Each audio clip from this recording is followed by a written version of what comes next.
Okay, lesson 25, 9.7, we're talking about the approximating Taylor polynomials. Again, this section is probably the coolest thing that you could do with mathematics.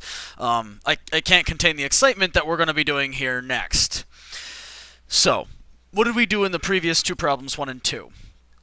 Well, problem 1, we came up with a linear approximation. Okay, the approximating line to this graph. In problem 2, we came up with a function that is a approximating quadratic. So here's my exponential function, and we came up with this quadratic that approximates it a lot more accurately around a certain region. Okay. Now what we're going to do for example number 3, okay, is come up with a cubic approximation. Okay. Now let's set up this pattern. P sub 1 of x, okay, is equal to, and I'm going to write this down, if f of x1 plus the first derivative x1 times x minus x1, okay? That is the linear approximation.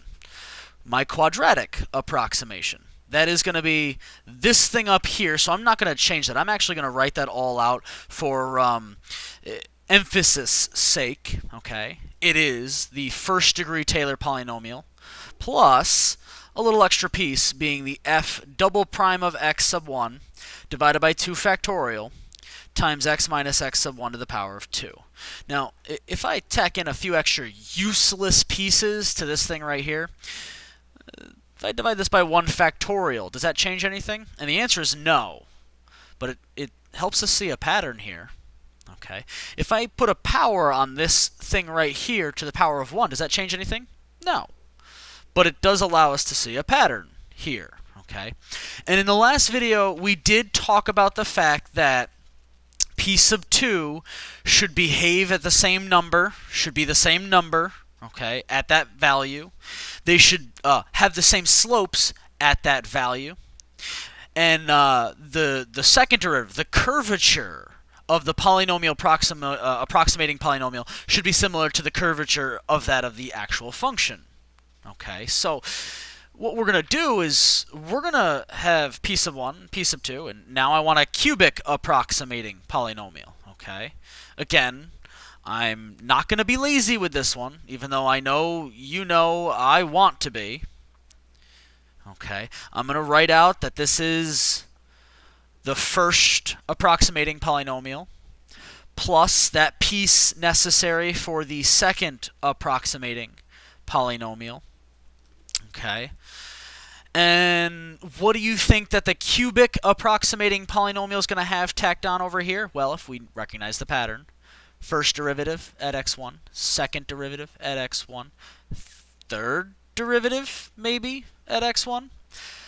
This is divided by 1 factorial, divided by 2 factorial, divided by maybe 3 factorial. Okay. And it's a cubic, so x minus x1 to the power of, not 2, but 3. Okay, so this right here is the developing pattern.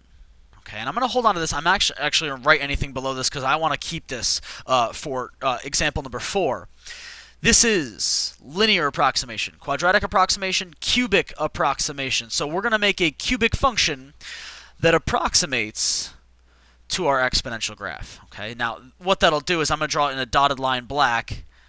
It's probably going to look something like this, okay?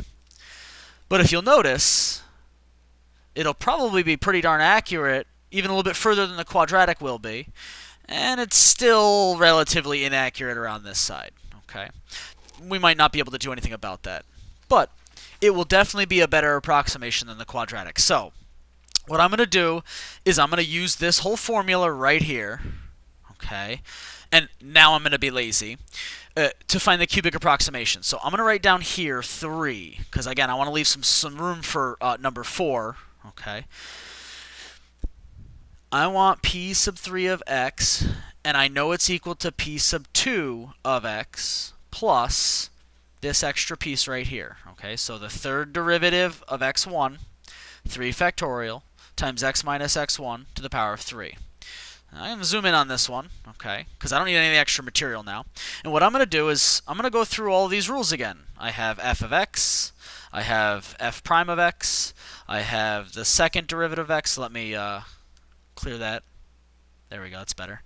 I'm going to have the third derivative of x, and these are e to the x, the derivative is e to the x, the derivative is e to the x, the derivative is e to the x, okay. I have f prime of x, sorry, f of x 1, which is really, because we're working at the point of 0, comma 1, okay, this is really just f of 0. F of 0 is 1, f prime of 0 is 1, f double prime of 0 is 1, f triple prime of 0 is e to the 0, which is 1, okay, so this right here is just 1, this right here is just 0, and this right here, because I did it in the last section, is this thing right here, okay, so let me write that all in. P sub 3, the third degree approximating polynomial, is equal to 1 plus x squared divided by 2 factorial plus 1 divided by 3 factorial, x minus 0, so x to the power of 3. So x to the power of 3 divided by 3 factorial. That's my third degree approximating polynomial. Okay, this is approximately equivalent to e to the x around x equals 0. That is the idea. That is what we're coming to the conclusion to. What if I wanted to find an infinite approximating polynomial? And that leads me to number 4. Okay,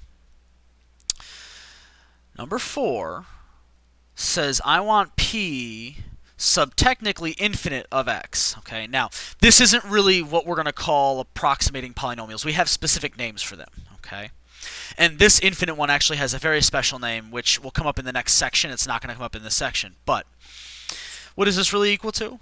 Well, it's this plus this plus this plus this. I'm going to go ahead and just all that stuff p sub 3 of x. Okay, plus dot dot dot. What does it continue on to? Well, it continues on to, well, the nth derivative of x sub 1 divided by n factorial times x minus x sub 1 to the power of n plus, and it continues on forever. Doesn't this thing look like a series? Very particular series. And if I start filling this out, the pattern that I see here, 1 plus x squared over 2 factorial plus x cubed over 3 factorial. If I look at p sub 4 of this thing, I'm going to get what? 1 plus x squared over 2 factorial plus x cubed over 3 factorial plus x to the 4 over 4 factorial. P sub n is going to be 1 plus x squared over 2 factorial plus dot dot dot plus x to the n over n factorial.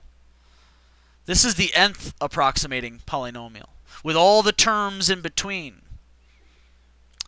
This is just a series that happens to have x's in it now, a variable. All of the series that I've played with before, they didn't have variables. They had a number n that approached infinity. These ones have a number n approaching infinity with a variable x that I don't know. Okay? So this here is my nth approximating polynomial. For the infinite one, p sub technically infinity of x, now this is poor notation, you won't actually ever see this in real mathematics, is 1 plus x to the power of 2 divided by 2 factorial plus dot dot dot plus x to the n over n factorial plus dot dot dot dot. And it continues on forever. Okay? Again, this would be theoretically an infinite series. That's what we're playing with. That's what we're talking about. Okay? Now, all of these things in number 5 have a very specific phrasing and a definition. And the definition is a Taylor polynomial. Okay? Why is it called Taylor? Because some old dude, last name Taylor, came up with them. Okay? Taylor polynomials, okay, are specifically that polynomial. The rule that we just came up with, okay? That following definition of it's all of these derivative terms with all this stuff all the way added up until we get to that nth term right there, okay?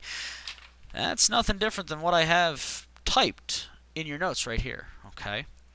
This is considered the nth Taylor polynomial for f of c, the approximating polynomial of degree n at the value c. Now, we also have another name, Maclaurin, okay, series, and sometimes you might hear that Maclaurin or however it's phrased, okay.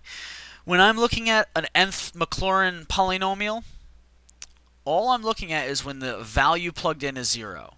So in theory, these approximating polynomials are considered Taylor polynomials at the point x equals 0.